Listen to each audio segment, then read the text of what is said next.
যুক্ত হয়েছেন শাহিনুল ইসলাম সাগর।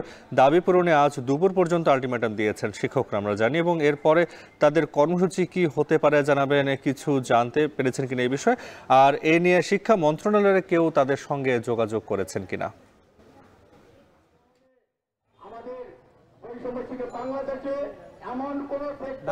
শাহবাগে যে আন্দোলন চলছে সেটি স্বতন্ত্র যে মাদ্রাসার শিক্ষক আছেন তাদের শিক্ষা প্রতিষ্ঠানগুলো প্রাতিষ্ঠানিক অর্থাৎ জাতীয়করণের দাবিতে তারা অবস্থান কর্মসূচি পালন করেছে। শুরুর দিকে আমরা দেখেছিলাম অবস্থান কর্মসূচিতে 6টি দফা ছিল, পরবর্তীতে সেটি এক দফা দাবিতে পরিণত হয়েছে। সেই এক দফা দাবির আজকে তৃতীয় দিনের মতো কর্মসূচি চলছে।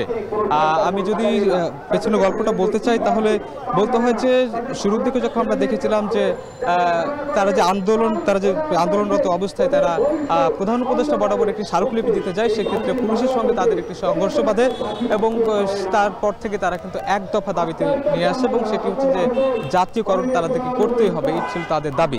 আর এখন পর্যন্ত যে আন্দোলন চলছে সেখানে শিক্ষা মন্ত্রণালয় থেকে একটি তারা ডাক পেয়েছেন, যে তাদেরকে ডাক পেয়েছেন, সেজন্য তারা একটি বৈঠকে বসেছেন। বৈঠক শেষ হলে তারা মন্ত্রণালয়ের উদ্দেশ্যে তারা রওনা দেবেন এবং সে সংখ্যাটা কতজন যাচ্ছে সেটিও জানতে পারবো।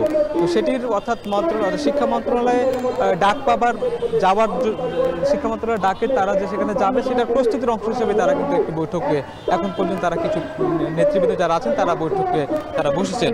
আর যদি বলতে হয় তাহলে বলতে হয় যে আলটিমেটামের যে সময়সীমা ছিল সেটি ইতিমধ্যে শেষ হওয়ার পথে চলেছে। দুপুর 2টার দিকে কিন্তু তারা নতুন কর্মসূচি ঘোষণা দিয়েছে।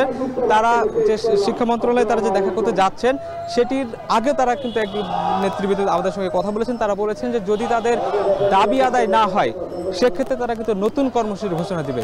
এবং এর আগে যারা বাস্তবায়ন কমিটি আছে, আন্দোলন বাস্তবায়ন কমিটি আছে, সেখানকার নির্বাহী সদস্য তার সঙ্গে কথা হয়েছে, তিনি জানিয়েছিলেন যে সারা দেশে প্রায় 60,000-এর বেশি শিক্ষক ইবতেদায়ী মাদ্রাসায় কর্মরত আছেন। যদি তাদের দাবি আদায় না হয় সেক্ষেত্রে সারা বাংলাদেশের যে 50,000-এর বেশি যে ইবতেদায়ী মাদ্রাসার শিক্ষক আছেন তাদেরকে ঢাকায় এনে শিক্ষক মহাসমাবেশের ডাক দেবেন বলে তারা আমাদেরকে জানিয়েছেন। তো এই ছিল শাহবাগের ইবতেদায়ী মাদ্রাসার শিক্ষকদের যে অবস্থান কর্মসূচি সেটির সবশেষ তথ্য। নাফি, ইবতেদায়ী মাদ্রাসার শিক্ষকদের শাহবাগ অবস্থান কর্মসূচির খবর জানাতে যুক্ত ছিলেন শাহিনুল ইসলাম সাগর।